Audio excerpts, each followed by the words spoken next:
Hi అండి, welcome to స్వయం పాకం. ఈరోజు రెసిపీ వచ్చేసి బీరకాయ పచ్చడి అండి. దీని తయారీ విధానం వచ్చి చూద్దాం. ఇక్కడ నేను 2 బీరకాయలు తీసుకున్నానండి. తల తోక కట్ చేసుకోవాలండి. కట్ చేసుకుని కనుపలు ఉంటాయి కదండి, ఈ కనుపలని ఇలా పైన ఇలా తీసుకోవాలండి. ఇలా ఇలా కనుపులు ఉంటే పచ్చడి చేస్తే నారలుగా ఉంటుంది కదండి, పచ్చడికి బాగోదు కాబట్టి కనుపులు తీసుకోవాలండి. తీసుకున్నాక బీరకాయని ఇలాగా పెద్ద సైజు ముక్కలుగా కట్ చేసుకొని ఒక బౌల్లోకి తీసుకోవాలండి. నాకు 2 బీరకాయలు ఇన్ని ముక్కలు వచ్చాయండి. ఇవి శుభ్రంగా కడుక్కొని ఒక జాలీలో వడగొట్టుకొని ఉంచుకోవాలండి, నీళ్ళు లేకుండా.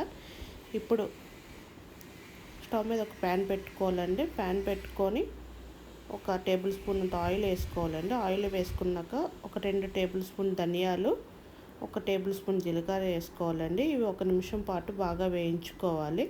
ధనియాలు అనేవి బీరకాయ పచ్చడికి చాలా టేస్ట్ని ఇస్తాయండి, అందుకే ధనియాలు బాగా వేయించుకోవాలి. వేగిపోయినాక ఒక 10 పచ్చిమిరపకాయలు, 1 ఇంచు అల్లం, ఒక 5-6 రెబ్బలు వెల్లుల్లిపాయలు వేసుకోవాలండి. ఇవి వేగినాక ఒక 2 టేబుల్ స్పూన్ల శనగపప్పు, ఒక పావు కప్పు పల్లీలు వేసుకోవాలండి. ఈ పప్పులన్నీ బాగా గోల్డెన్ బ్రౌన్ కలర్ వచ్చినంత వరకు బాగా వేయించుకోవాలి. ఈ పప్పుల వల్ల బీరకాయ పచ్చడికి టేస్ట్ బాగా వస్తుందండి. ఇవి వేగిపోయినాక ఇవన్నీ ఒక మిక్సీ జార్లో తీసుకొని ఒక పక్కన ఉంచుకోవాలండి. ఇప్పుడు అదే ప్యాన్లోని ఒక టేబుల్ స్పూన్ ఆయిల్ వేసుకోవాలండి. ఆయిల్ వేసుకొని క్లీన్ చేసుకున్న బీరకాయ ముక్కల్ని వేసుకోవాలండి. ఒక మూత పెట్టుకొని ఒక 70% వరకు మగ్గించుకోవాలండి. ఒక 70% అది మగ్గినాక ఒక టమాటాని, ఒక మీడియం సైజు ఉల్లిపాయని ఇలా ముక్కలుగా కట్ చేసుకొని ఈ 3 బాగా మగ్గించుకోవాలండి, దగ్గర పడినంత వరకు వాటర్ లేకుండా. ఇదిగోండి, ఈ విధంగా మగ్గించుకుంటే సరిపోతుందండి. ఇంకా స్టవ్ ఆఫ్ చేసుకుని చల్లారనిచ్చుకోవాలండి. ఇప్పుడు మనం మిక్సీ జార్లో తీసుకున్న పప్పుల్ని మెత్తగా పేస్ట్ చేసుకోవాలండి. అందులో ఒక టేబుల్ స్పూను ఉప్పుని వేసుకోవాలి, కొంచెం వాటర్ వేసుకొని ఆ మెత్తపడినంత వరకు బాగా మిక్సీ పట్టించుకోవాలండి. ఈ విధంగా ఇందులోనే బీరకాయ ముక్కల్ని వేసుకోవాలి.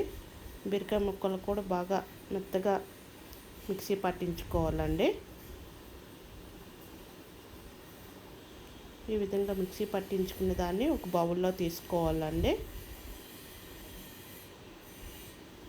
ఇప్పుడు బౌల్లో తీసుకున్నాక పోపు పెట్టుకోవాలండి. పచ్చడికి పోపు పెట్టుకుంటే చాలా టేస్ట్గా ఉంటుంది కదా.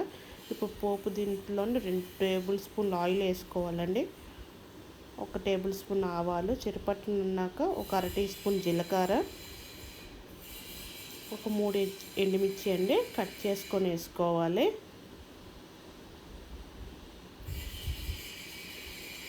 ఒక రెమ్మ కరివేపాకు కూడా వేసుకొని ఇవి గోల్డెన్ బ్రౌన్ కలర్ వచ్చినంత వరకు వేయించుకోవాలి. ఈ పోపు పట్టడం వల్ల పచ్చడి ఒక 2 డేస్ నిలువ ఉంటుందండి. పోపు పట్టితే టేస్ట్ కూడా పచ్చడి చాలా బాగుంటుంది. ఇవన్నీ ఒకసారి బాగా మిక్స్ చేసుకోవాలండి. మిక్స్ చేసుకొని గోల్డెన్ బ్రౌన్ వచ్చినంత వరకు వేయించుకోవాలండి.